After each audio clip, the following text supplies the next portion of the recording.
Welcome into episode 2 of the Cubby Climb with Brett Bateman. I'm one of your hosts, Blake Cowell, joined by two of my co-hosts, Jacob Zanola and Brett Bateman himself. Gentlemen, what's happening? Doing pretty good. Just got back home in Knoxville early, technically this morning. Settled in at the apartment and looking forward to opening day here at the brand new stadium. Jacob? New apartment, right? New apartment. Yep. Exciting times. Moving sucks. Moving sucks. That is. I mean, it's a big job description here, unfortunately, as a minor league baseball player. So, you're gonna have to deal with it. Yeah, I guess that is true. When I was in college, I moved like 3 times, and I'm like, you know what? I got to plant my flag somewhere, so I don't have to do this every 2 years. But as you guys are, they tell you where you're moving sometimes, and then you got to kind of just jump into action, figure it out. So I don't envy that part of your gig at all. Yeah, the new stadium is tomorrow. You've been there, I assume. I know that with your rehab, I wasn't sure if it's been a little different or not, but have you been to the new stadium in Knoxville? Yeah, so we got in at like 11:15 last night at the stadium. Dropped off all of our stuff. So I kind of got a brief look, obviously, like the clubhouse, all the amenities that are there. Got to go out to the field, take a quick look. But we kind of had to go quick because our cars were at the old stadium in Kodak. So that's where they get dropped off when they get shipped. So we had to go pick up our cars pretty quick so we could get to the apartments. But we it's pretty nice. I mean, it's worth all $116 million, I think it is. 118, one of the two. It's extremely nice. I'm super excited. I don't know how many people we're gonna have there tomorrow. At this time, this is Monday. Tomorrow is Tuesday, the opening series against the Chattanooga Lookouts. So pretty excited for that. Mm-hmm. Should be exciting. And big ups, big doings for us here on the Cubby Climb. We learned how to integrate videos into our show. So if you're listening to this on Spotify or anywhere else, hop over to the YouTube because Jacob's going to be doing some producing for us. And that's what I want to pull up now. Jacob, can you play the video of them on the bus? I guess it was yesterday on your guys' way back. I mean, this is kind of where I was going to talk about just like I mean, we might get muted here when the video plays, but just like the everyday kind of lifestyle of, like a MILB baseball player, I guess. Mm-hmm. Yeah, the video is only 5 seconds, so we will be muted during that. But here's a video that Brett got on the bus home to Knoxville yesterday.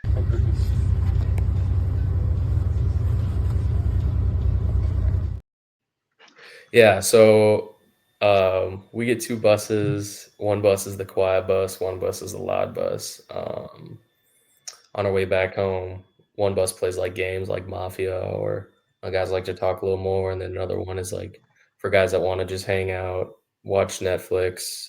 We had the Cubs game on our way back. Everyone was watching that, going crazy when Pete, hit 2 nukes. It was awesome. And then the bullpen shutting it down, looking great. But yeah, that video was kind of like, I just want to kind of like go like a day in the life of minor leaguer because it's a little bit different, especially when we're on the road. Tomorrow is a little bit different than what we were on the road, but usually 4 days a week we have a bus to the gym around like noon, 11, for guys that want to get a lift in.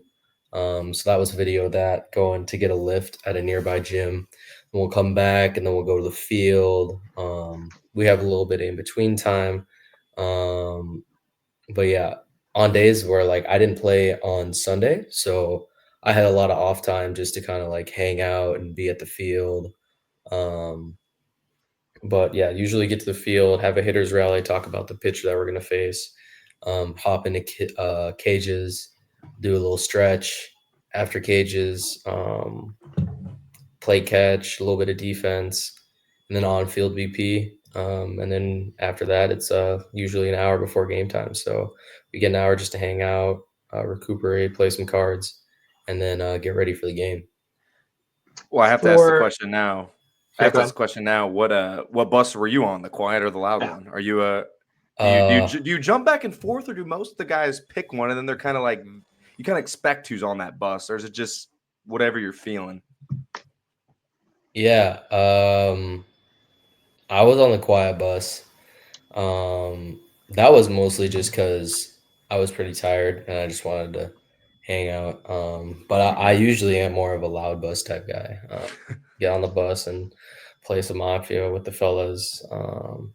Get some yelling at stuff like that. But yeah, I was on the quiet bus yesterday. I really enjoyed it.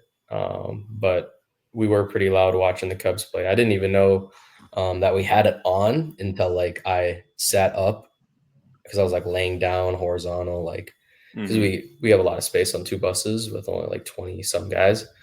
So like everyone gets their own row, and I was just laying down and I went to sit up for a second and I saw that the game was on, and I stayed sitting up pretty much the entire bus ride until the game was over. So but yeah, I'm a big loud bus guy, but I was just on the quiet bus yesterday. Do you have to? So this is the. I didn't know this. This is really interesting. I don't feel like this is a widely known fact about minor league baseball. Do you have to choose beforehand just based on do you have to sign up, or is it just whichever bus you get on, like spur of the moment thing, or is there a sign up sheet leaving the clubhouse? It's a field trip. You gotta have your parents sign your. No, Yeah, I know, right? yeah, no, not at all. Actually, it's you can kind of tell by what bus you're getting on, like if it's gonna be loud or not. Like some guys are just a little bit louder, like they want to play cards, like Casey Opitz, Parker Chavers, they're a little bit more energetic guys. They love to like banter and you know, um, just great guys to be around. And so on the bus, if I'm on Casey Opitz's bus, I know that it's going to be a little bit louder than the quiet one because Mhm. he's a character. I absolutely love him. But yeah, I mean, there's no sign up sheet. You just kind of get on a bus. It's not really like mix and match either. Like you can kind of just tell, like I said, based on like who you're with. Like my bus was like Ed Howard, Pedro Ramirez, Pablo Aliendo, a few more like quiet guys towards the back. Like I think we had less people than the other bus. Will Sanders was on my bus, just like pretty quiet. Everyone was just kind of listening to Mhm. music, watching Netflix, just chilling. So Mhm. Yeah, I wanted to talk a little bit about that camaraderie because we watched the video and you said Will Sanders was there and waving and kind of when you're traveling with this team, because I played high school ball and that was that and senior legion, that was the highest I ever went. So, when you're with those guys, you kind of know like those are the guys who you're with. No one's getting traded in high school, no one's getting, maybe someone's getting an offer and might play the next level, whether that's JUCO or D1 or whatever it is. How do you balance knowing like these are your teammates and you guys are as a team you're collectively focused on winning the games? How do you balance that with knowing you're also competing against these guys? You're competing for roster position first and foremost, but you're also competing to get to the next level. So you're balancing teammates with competition. And I guess I can compare it a little bit to what Jacob and I do on the other side of this industry, if you will. We have to stay competitive in creating content, editing content, and producing the best we can, while also making friends as well, because you don't want to create enemies in the industry. One, but two, you as a team of us and other people who we connect with, we can create better content. So that's something that we have to balance while still fighting for the same viewership and the same eyes on the stuff we create. So what kind mm. of goes through your head in that similar mind of thinking of balancing camaraderie with competition and keeping that same mindset of competing to get to the next level? Yeah, I mean, I think it's really interesting that you bring up competition because I don't think that's ever like gone past my head ever Hmm. with any team that I've been on. I think of more of it's a competition between like myself and what I need to do to perform well in the Hmm. opportunities that I'm given, more than actually like, oh, he's my competition. I need to perform better than him. It's just like I don't Hmm. think I should have to like worry about what other guys do. I think I should worry more about like how I play, and then what I think reflects more on who you are as a person is how you treat guys, especially guys in your position. Like Hmm. like all the guys that I work out with that are in my position here with Tennessee, like if they got moved up, I would be so happy to see them get moved up. Like I would have no problem with them being like, oh, like that should have been me. Like I don't have any of that envy in me at all. Sure. I'd be really, happy for them. And I would expect them to, perform really well in AAA. So, yeah, I mean, I don't think that there's any bad blood at all. And I think that that's where you find like a lot of really good teams. The team that I was on last year, we won the second half when I got promoted. It was like I got promoted to AA, and it was as soon as I got there, it was like I had been there all year. Everyone like introduced themselves. There were some guys obviously that I had already known that maybe had got called up before, or like spring training, or like last year when I was like in Myrtle, like they're already like everyone that I met there already was like open arms, like, yo, like this is a winning culture that we had, because I think we had like the most wins in tennis in like our AA history or something. There was some record broken that had to do with wins, and you could tell like as soon as you stepped in, and that's the goal that we're trying to create here. Like for number one is development, but number two is winning, because winning teaches you how to win, and that can keep carrying with you all the way to the big leagues. Like you don't want to be a loser when you make the big leagues. You want to be a winner. So yeah, I mean it iron sharpens iron. Obviously at the end of the day, like we're trying to compete and make it to the big leagues, but for me personally, I don't see it as like I'm trying to beat that guy out. Yeah, well, that's interesting. Like you said, I like how Blake brought that up, because that's a different aspect of you are, as fans and journalists and analysts, we see it more of a getting to that next level, and when will he take the jump? When will he get the opportunity? But for you guys, it's just your teammates. Your teammates trying to win games, and so I think it's interesting that both perspectives can be right at the same time, even though they're coming from totally different angles of the situation. Yeah, I mean, like it's cool to see like these prospect lists, like, oh, this guy is number whatever, this guy's number whatever. But like I said, like at the end of the day, like it's not.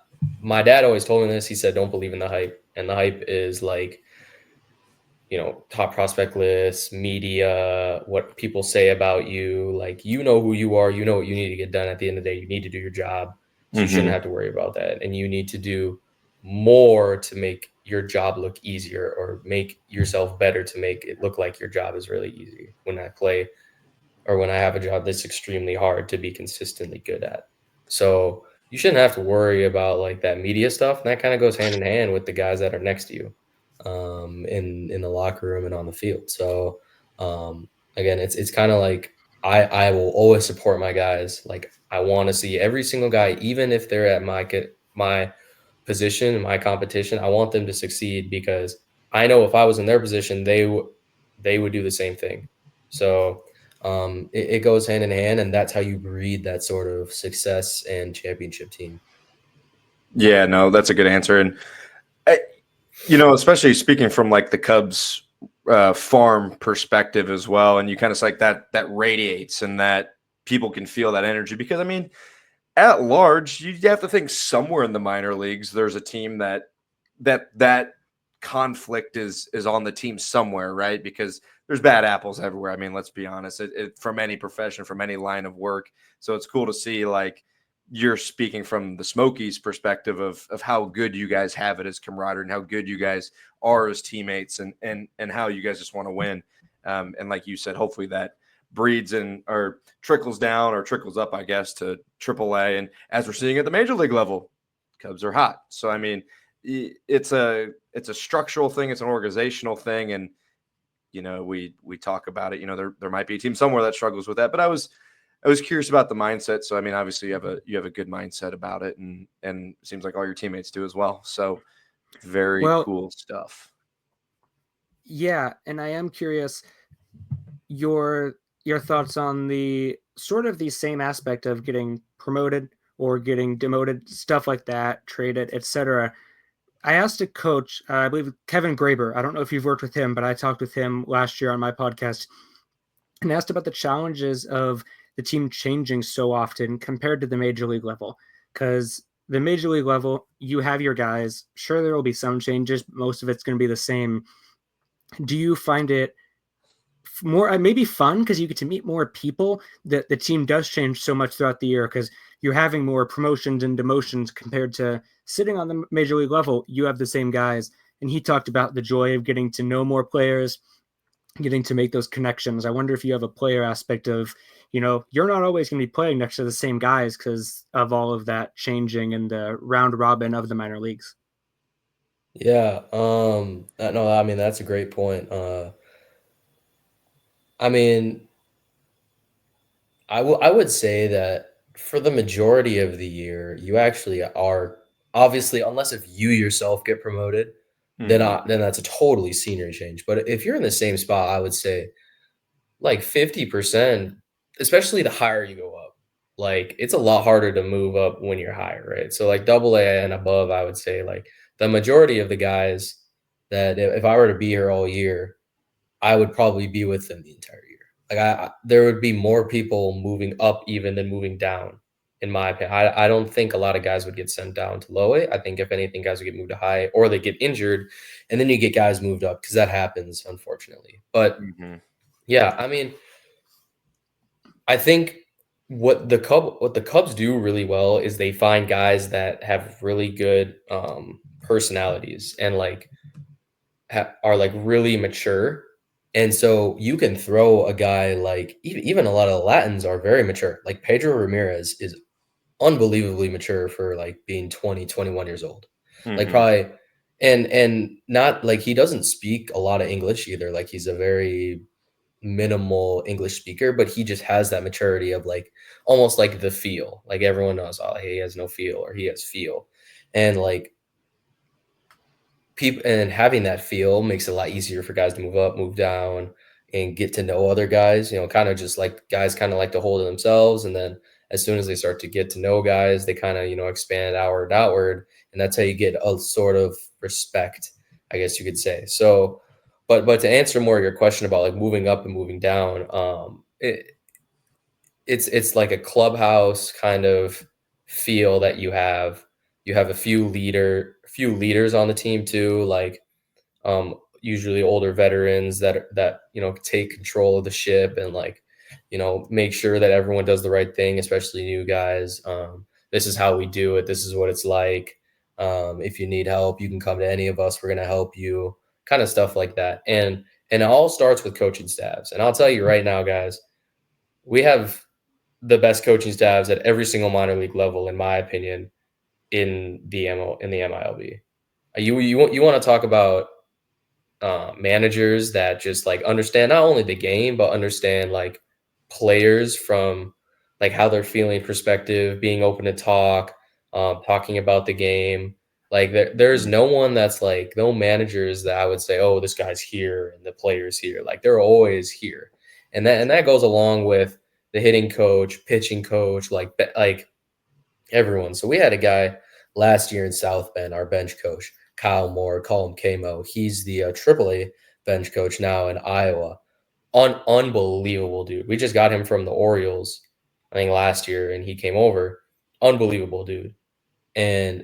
But I'll tell you right now, for what he knew in the sport, he should not have been in high A. He should have been in AAA. He honestly is, in my opinion, a big league bench coach because he's just that he knows the game, knows the guy, and just having guys like that in this organization just makes it so easy for players to understand how the ship is supposed to be run. And that is why I feel like the Cubs, they get the right guys, they have the right coaching staff, and it just makes it so easy for everyone, to mix, whether they go up or down. So I think it's pretty cool, honestly. Awesome. I want to pivot away a little bit from the conversation of the team and the camaraderie, and I want to talk about the comeback, the debut. Brett Bateman is back. He is back on the field, and I mean, let's talk about it. 2 walks in every game you played so far, right? From what the stats are saying, a few hits in there as well. You're seeing the ball well. I assume what's it been like coming back back to baseball, back to the field. You're obviously feeling well right now. What's it been like? Yeah, I mean, having time off, it's weird. Mhm. Having time off is like I feel great when I come back. Like if I have a day off, the next day I'm getting a few hits or I'm getting on base a few times because it's just like a refresher. It's just like there's nothing on my plate. It's just me going up to the plate and hitting. And so that's what like the first game I was out there, like I was seeing the ball so well. It was like I knew what I was looking for. If it wasn't there, I wasn't swinging at it. And that kind of carried into the whole week. If it wasn't there, I wasn't swinging at it. If it was there, I'm swinging at it. And you know, it really helps me, clear up where I'm looking for, allows me, to be a little more aggressive earlier in counts. And yeah, I mean, it's felt great. Rocket City's a great place to play at. I was really excited to go there. One of my best buddies from college that I went to college with, George Clausen's in the AA organization for the Angels. He's their fourth top prospect, I think. He got traded from the Phillies in one of the reliever trades over to the Angels. But yeah, I mean, it was good to see him. And but yeah, man, I feel great. I'm really excited for this year, seeing the ball well, getting on base. We want to steal a few more bags, but like I said, just kind of getting the feet a little wet right now. Yeah, no, it was. Go Sorry, ahead. go ahead. No, go ahead. I got nothing here. I was going to say, yeah, like, was there, when you come back, you had the rehab, you mentioned being ready and that energy. Was there any, you were kind of behind only by a week or two of your other teammates, but did you notice that at all? That you, like, that they had more game experience, that you were, or like, were you just 100% ready to jump in? Like, you hadn't missed any time? Like, did you notice any setback from that injury and missing what was it, like only a week really of games? No, not at all. I had already been building up for like realistically 3 weeks before my first game. So, and I was having at bats a week before. So, I mean, I was having at bats while they were gone, whether that was off our trajectory machine that we have or live arms. So, and my swing felt great. Like everything that I wanted to feel felt right. And that is why they're like, yeah, you're good to go. Just get out of here, go play. And like I said, like I felt great this week, and had really good at bats. Was patient when I got my pitch swung, and yeah, I mean it was a great week for sure. Yeah, shout out our guy Rich Beasterfield out there in Arizona, snagging some picks, and he kind of teased it a little bit himself. Of Brett Bateman was out there taking some field and doing some hitting, and posted some of those pictures. And I know we kind of hyped it up a little bit, and I think that's when you put in our chat that you were being told you were about to hit the road and get out to Rocket City. So shout out Rich Beasterfield, he's the man. I want Jacob, if you can pull up the video of Brett's swing. I'm assuming this is on one of your hits. I don't know. Was this your first game, second game, third game? This was the first game, yeah. Okay. This year, you see the swing here from Bateman. Very. So one of the questions I had when I watched the video initially, you just said your swing feels great. You feel good. You're seeing the approach, and your stats are so far backing that. One of the things that's a hot topic at the major league level is the leg kick, and you have a fairly decent leg kick in your swing. I wouldn't say as aggressive as like Matt Shaw does, but we've seen guys like Miguel Amaya, especially at the Cubs level, eliminate that swing, eliminate that lower half movement, and that's proved to work for him. And we're seeing Matt Shaw at the major league level, who's had success all the way through, and it's still a small sample size with him. And a lot of people immediately are calling for his leg kick to be minimized. I mean, you say it looks fine, or you say that you feel great. And if your stats back it, then no one's going to question it. Has there been a time in your career where you felt good at the plate and maybe a coach has said, hey, let's adjust this because it could help you in the future? Or has there ever been any major adjustments to your swing, maybe even dating back to high school or travel ball or wherever, where you've made a major adjustment to your swing and seen the benefits of it almost immediately? Mm-hmm. Seen the benefits of it almost immediately? Yeah, So yeah, I mean, coming to pro ball, my swing has totally changed. If you looked at my clips from college, my junior year, my swing is totally different. I'm way more up. I'm even. I'm like balanced. Whereas in the clip that we just saw, like I'm very like 80-20, 80% on my back leg, 20% on my front. Like it's totally changed. So when I got to college, my hands would always leak high. And so we had to work on staying inside the ball, keep my hands inside the ball. So my bat would get into the zone early and I'd be able to keep up with 92, 93 that we had in the Big Ten. When I got to pro ball, I was able to do that, but I had to honestly, so my junior year to my first year pro ball, I didn't change anything. But it wasn't once I got to double A, that was when it kind of changed. We changed my bat from starting up here to being on my shoulder and kind of pushing it away from my shoulder and maybe up a little bit. Because if I started my hands here, my hands would go up too high and it would take too long for my barrel to enter the zone. So that's why my bat starts on my shoulder now, because they naturally go up. So instead of starting up and going too high, they're on my shoulder and they can go to a good, comfortable position to be able to swing. And then my lower half is totally different. Like I said, like I was 50-50, very balanced, kind of moved around the box. Now I'm more stacked. So all of my momentum is going forward. Everything's going forward instead of being 50-50 and barely having any push and momentum forward, which helps me eliminate ground balls, because now I'm getting the bat out in front. I'm trying to hit the ball out in front. I'll hit the ball in the air more, which is going to lead to more hits, higher slugging, and then also feels good. Like being in your legs is like the most important thing.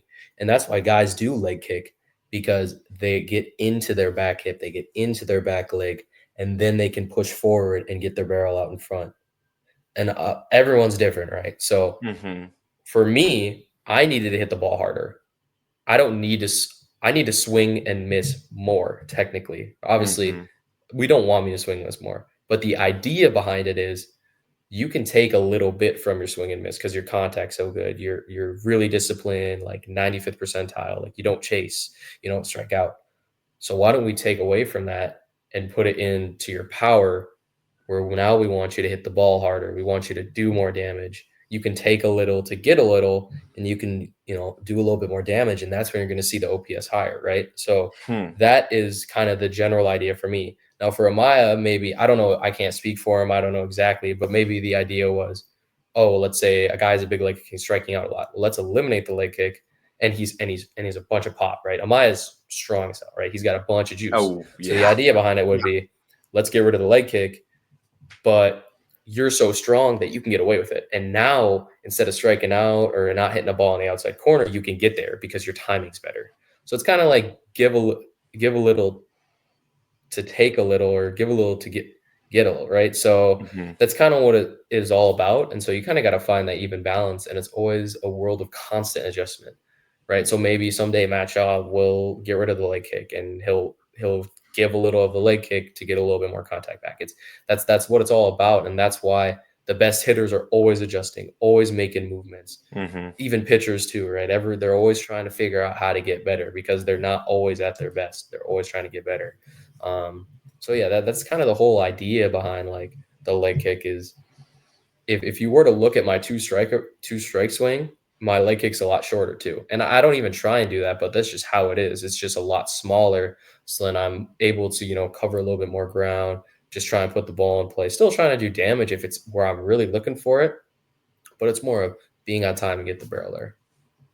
Well, yeah, you think of Matt Shaw was a perfect example, because right when he struggled, like everyone when he comes up is, whoa, that kid has a leg kick. Right when he struggled, right now entering Monday's game, so they haven't played the Padres yet, he has a 164 average and a 66 WRC plus. He's been struggling, taking his walks like crazy. I mean, the dude has a great eye, but he's been struggling. And that's the first thing people say is, oh, let's eliminate the leg kick. It really doesn't seem that simple. Like when you eliminate the leg kick, then you have to readjust, or at least as much as I understand it, that sort of readjusts his whole routine and the way he goes about his at-bats.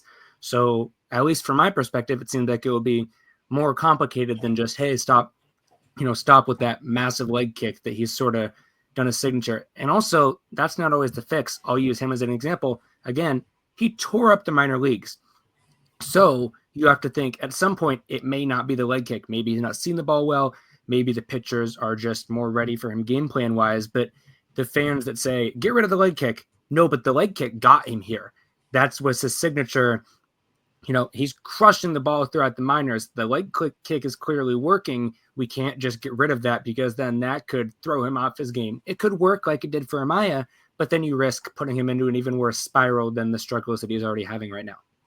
Yeah, and you also got to remember too, like, he's a rookie. It's his first year.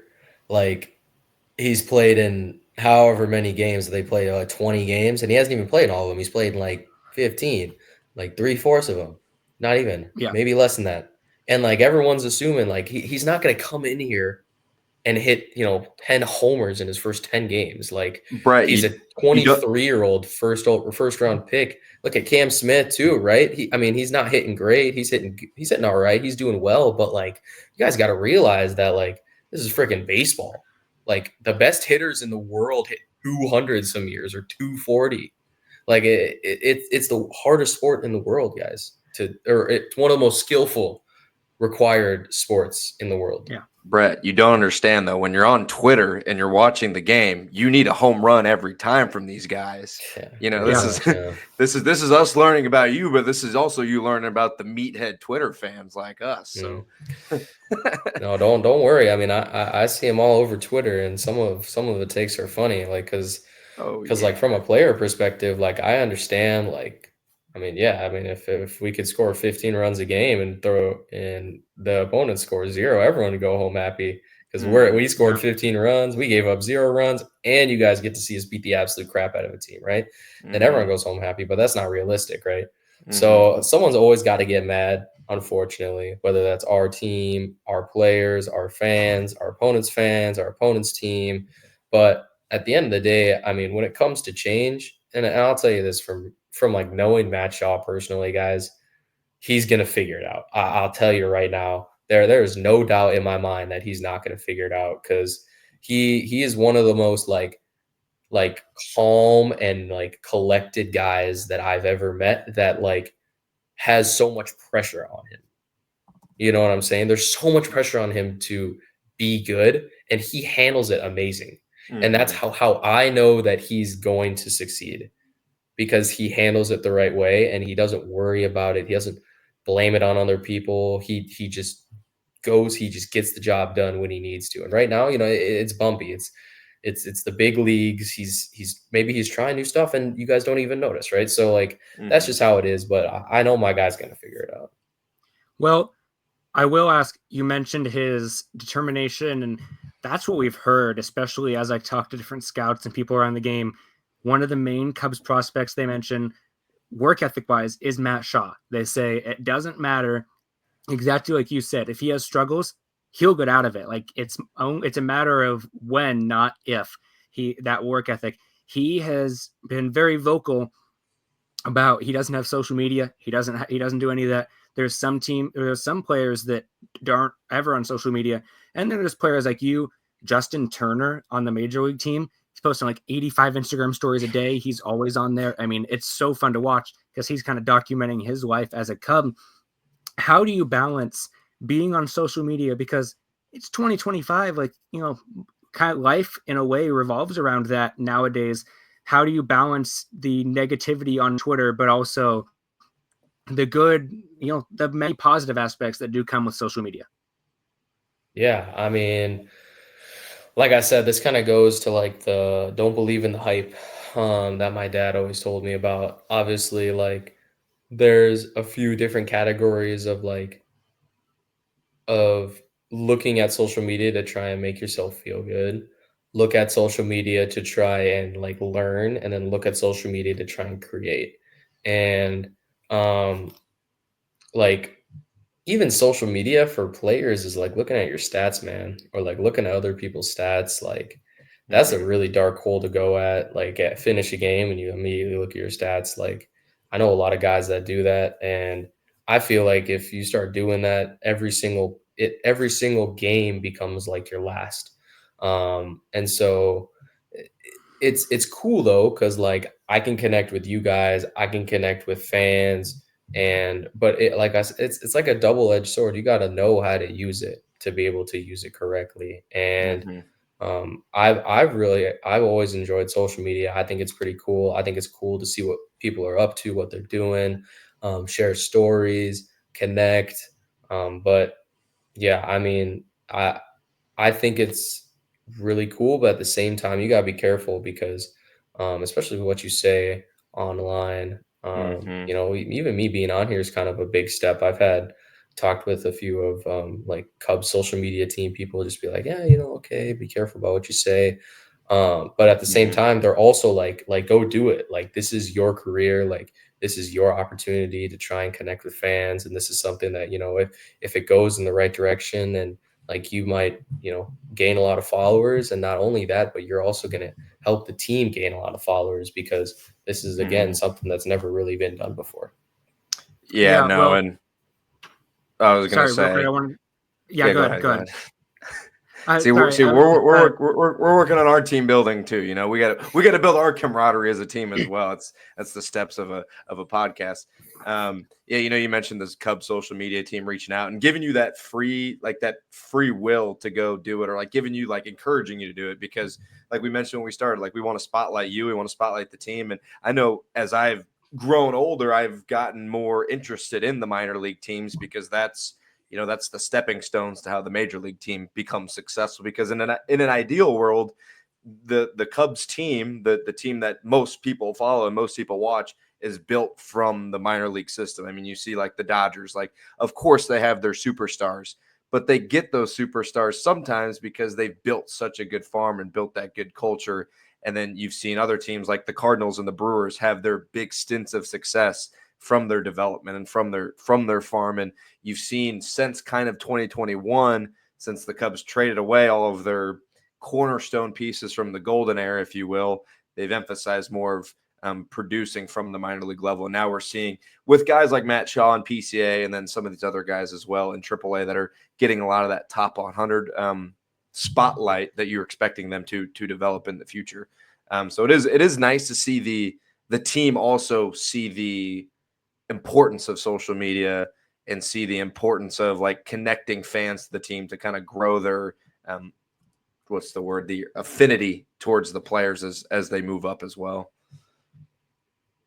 Sorry, Jacob, what were you going to say now? No, that's cool. I was going to talk about the MLB side of things. We want to discuss some of the news. Cubs are hot.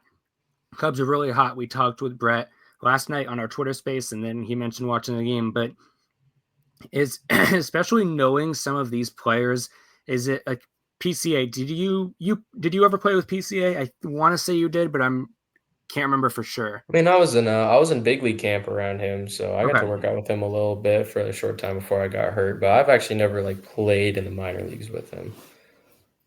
Well, but like I would say every single guy that's on the big league roster, I was, you know, around during big league camp. So, well, it has to be kind of cool, not only because you're able to get the advice from them in big league camp, but then to be able to watch them. And it's sort of like, you know, that's the goal, but also you're like, hey, I know that guy, or like, hey, I've been able to talk to him and watch the team. Do you find yourself, like, do you guys pay attention a lot to the major league team, or are you too busy with, because obviously, you know, last night it was good timing because the bus ride home. Do you watch a lot of the games when you're free? Do you just read the box scores? Like, how involved are you with the actual Cubs MLB organization, which is the end goal for you, clearly, of reaching the big leagues? Yeah, I mean, I am heavily involved in, you know, watching Cubs. Like I said, when I was in South Bend with Johnny Long, we would, if the Cubs had a day game and we had a night game, we were still at our apartment, we'd watch the game. Like it would be the first thing on. And like I said, like if we have a night game and they're playing the Padres, right? So they're gonna be 3 hours behind us. So if they play at 7, we're gonna be playing, you know, they're gonna be starting over at 10. So like I'll probably will be watching the game just because, you know, I know those guys. I got to meet them, and every single one of them was super respectful. because they all knew, like, I used to be in those shoes, and I want to make sure, that this guy has a good time, right?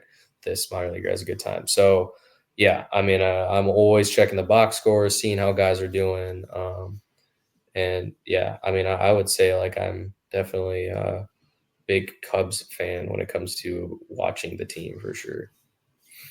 Cubs are hot. I mean, that Dodgers series, like we talked about it, Blake and I talked about it last night. That was very much after that Tokyo series, which was devastating. No offense, rough pitching. They've very quickly gotten themselves into this is a team. Like they have the offense. They're crushing the baseball. When last night, it was a really rough offensive night when you look at it, except for PCA and Bush. But PCA, who had not been hitting well at all, he was kind of atrocious at the plate to begin the season, has one of the best games of his career, hometown kid in LA. I mean, that now all 9-year guys, I mean, all 9 of them, it's no longer we have a few guys where it's easy out. All of these guys, can produce and can hit the gap. And then all of a sudden the bullpen's heating up and you have people like Demon Brad Keller and Merriweather and Hodge and all of these guys that when you throw them out there, like, they're going to have some stuff. And we beat the Dodgers in a series. I think we're the first team that can say that because we handed them their first home loss. We handed them Nationals. their first I think shutout of the Nationals. season. I think the Nationals got them before us. Okay. But well, they only same premise. We'll go with it. That's their first home series loss. So how about that? But either way, we dominated them. I mean, outscoring the Dodgers 20-5. That's some serious stuff. Blake, I know looked like you were about to say something when I mentioned the bullpen and Demon Brad Keller. Oh, I was going to briefly mention, I was like, well, and Carson Kelly leads catchers in WAR right now, and he's our backup, but really you could play him and start him, and he's going to, the dude's got 5 home runs, 4 home runs. So, he's been killing it too. But I wanted to ask you, Brett, briefly, kind of before we wrap up here soon, outside of the Cubs, is there any like specific players that you watch? We've talked about who you compare yourself to or like who you model after, Stephen Kwan, Luis Arraez, who we're going to watch tonight. And honestly, after our conversation about your stance, I'm excited to see kind of where his leg kicks at and how his hands move and how he holds the bat, just to, I guess, draw kind of comparisons to our conversation. But are there any players that you just watch and you're like, I just like watching this dude? Like you're just a fan, whether it's a pitcher or whether it's a positional player. Is there a guy that you are excited to hopefully either A, square off against or B, just get to meet in the major leagues from a different city? I just love watching Juan Soto. It's kind of hard to not watch it, like watching him. Mm-hmm. There's just, when it comes from like a player standpoint, I think there might be a little bit of a deeper understanding of the game that we have than the average fan. And I will say I know for a fact that we do. And so watching him and how he goes through his at-bats is like just totally different. Mm-hmm. You're watching him and he falls behind 0-2 and then he battles back to 2-2 and then he ropes a single in the right center gap and you're just like, it's like he knew he was gonna get it, or he knew he was gonna get a pitch like that and he was gonna do that exact thing with it, because his level of professionalism is just so good that every single time, like if he's on the screen, like if there's a bunch of screens and I'm watching a bunch of games and Juan Soto's hitting, I'm gonna watch Juan Soto. Like I don't even care what else is going on, just because like his approach, his takes, his swings, like everything is just like done at such a high professional level that it's just so hard to not be entertained when watching him as a baseball player. Do you think a guy like Juan Soto, it's actually perfect that you brought him up specifically, because now I am like intrigued. A guy like him who's had success since he was 19, I think he got called up to the major leagues when he was 18. So like incredible. Guys like him, is that just God-given ability, or is there like something that they do before? Like you see guys like him and you're like, he's different. Like at 18 being that good, a World Series champion, and I think 19, maybe 20, wherever it fit in that time frame.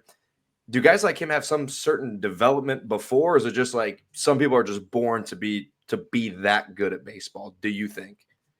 I think there are a few things. I think one is obviously preparation. And that's not like preparation of all the swings he's taken in the past. I think it's preparation of what he did that day, what he did to be ready to play that day. I think another one is swagger. You got to have some sort of confidence in yourself. Aura. You got to have Aura 100. When he walks to the plate, he knows he's going to get a hit. Like that's what he's thinking. He's thinking, or like, I'm going to do damage. And he believes in that every single time he goes to the plate. And that is not something you can teach. Like you have to embellish that in yourself to be able to be like, yeah, I'm going to get this guy. Because, like he's had matchups where he's faced like Josh Hader, right? Like what type of at bat is that for a lefty, right? Like that is an absolutely brutal at bat. But I know, or I believe that he probably goes up there thinking, all right, he's going to give me a slider and I'm going to absolutely crush it. Or he's going to give me a fastball, I'm going to absolutely crush it. Like there's nothing else in his brain that's telling him that he's going to fail. And that's how he's developed to be so good, that he has his confidence in himself, or like he's visualized himself constantly having success. And that's preparation, not only like maybe from the day, but that's also from the season.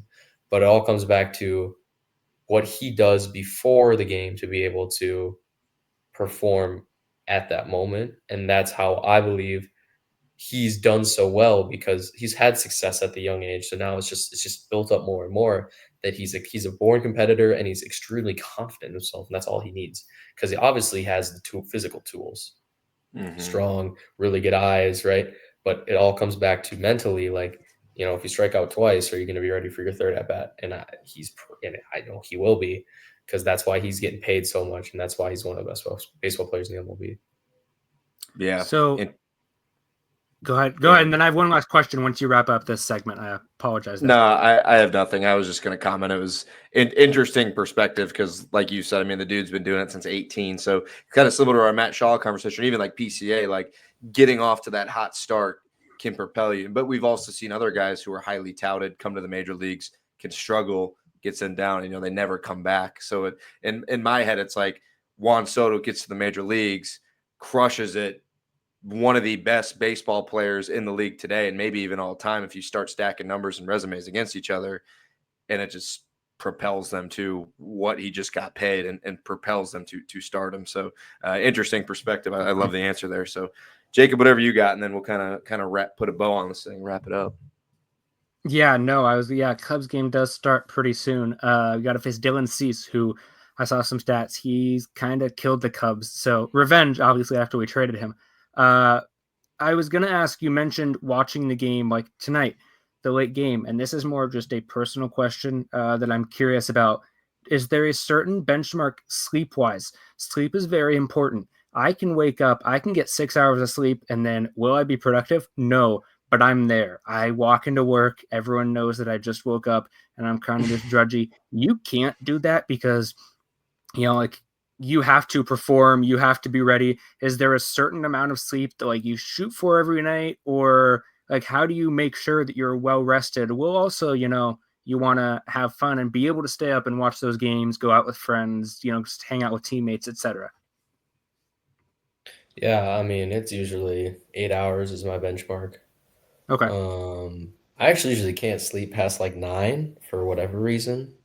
Like when I was in Arizona, I was going to bed at like 9. I was waking up at like 6, 9:30, 6:30. So yeah, usually like 8 to 9 is like what I'm looking for, and gets me feeling pretty good. I don't really drink caffeine either, so I'm not a big caffeine guy. I don't drink coffee. Oh no. I love chai tea. I don't drink coffee. I wish I was that way. I don't really drink energy drinks either. Don't need them. Don't do like pre-workout when I lift. So I'm pretty clean on that end. Well, I don't know how you guys do it. I don't know how you guys do it. I'm good for like 600 milligrams. I'm like 600 milligrams a day at this point, dude. I need bounce it. off the walls if I did that, man. I mean, look at Blake. Crazy. Anytime I interact with Blake, he's always wired. Like, I don't think I've ever seen him tired. He's always like, he is ready to go. Like, his brain is just 900 miles an hour nonstop. And I guess now we know why. We got to keep, hey man, when we're, like we said, 2025 is our year, man, for all of us. Us on the media side, Brett on the baseball side. It's tough to sit back and relax sometimes when you just want to go. So maybe I'll up it to 800 here soon. Dude, I don't know if I can medically recommend that.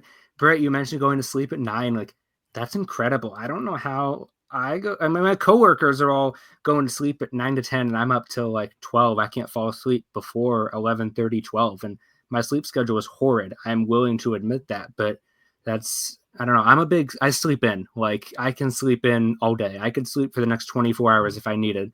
I'm not waking up on my own unless my parents come in or my alarm goes off. If I sleep in too far, my mom has to come in and get me up for work or something. But otherwise, the alarm normally does the trick, but I can sleep in. I'm a pretty heavy sleeper. You haven't hit that 9 to 5 lifestyle yet, Jay-Z. You'll get there. You'll get there soon. You'll get there soon. Yeah, Young I know. Padawan. Yeah. Yes. Yeah. I have to be at work at 8:30 every day. But I There mean, you I go, that normally ain't wake bad. up. No, I wake up at 8, and so I'm able to get 7.5 hours of sleep, and then just get up, brush my teeth, get some food, and walk That's out the door that's and not that eat on bad my at drive to all, work. though. No, 7.5 no, hours it's is not. great. What's the Yeah, no, what's the breakfast routine then? You say get up and get breakfast. I'm curious for both of you guys. What's the I'm not a breakfast guy. so I'm coffee, and then I don't eat really a coffee and a protein bar, and then I really don't eat till like 2 o'clock in the afternoon. yeah, so this is how everybody can get in peak physical condition is listen to Jacob Zanola MD. So yeah, I wake up, I get normally a bottle of water. I'll take a sip of that because cold water in the morning, you can't beat it. And then there's almond butter biscuits. I don't have any in this room right now, but I'll have to bring some for next episode. Almond butter biscuits. I have a massive tub of them. I grab one and I bring it on my way to work, and then I'll make a cup of coffee. And then I normally have within the first 3 hours, I work at a bank. So within the first 3 to 4 hours, I will have that. I'll have some snacks that we have in the back, a cup of coffee, and then either a Diet Mountain Dew or a Diet Dr. Pepper. And that's within the first 4 hours. So I normally have 3 to 4 cups of soda/coffee. But lunch is the big meal. Lunch is the big meal. I'll have about a bagel or two a day is my normal lunch routine, unless I have some leftovers. Got to take advantage of the home cooked meals that my mom makes before I move away. And Of then course. for dinner I'll have some leftovers or whatever the family's eating, but I'm a big bagel guy. So breakfast, if I'm up really early, which is not often, I'll have some bagels, but otherwise bagels are good. My 1 hour lunch break, I'll make a few in that hour.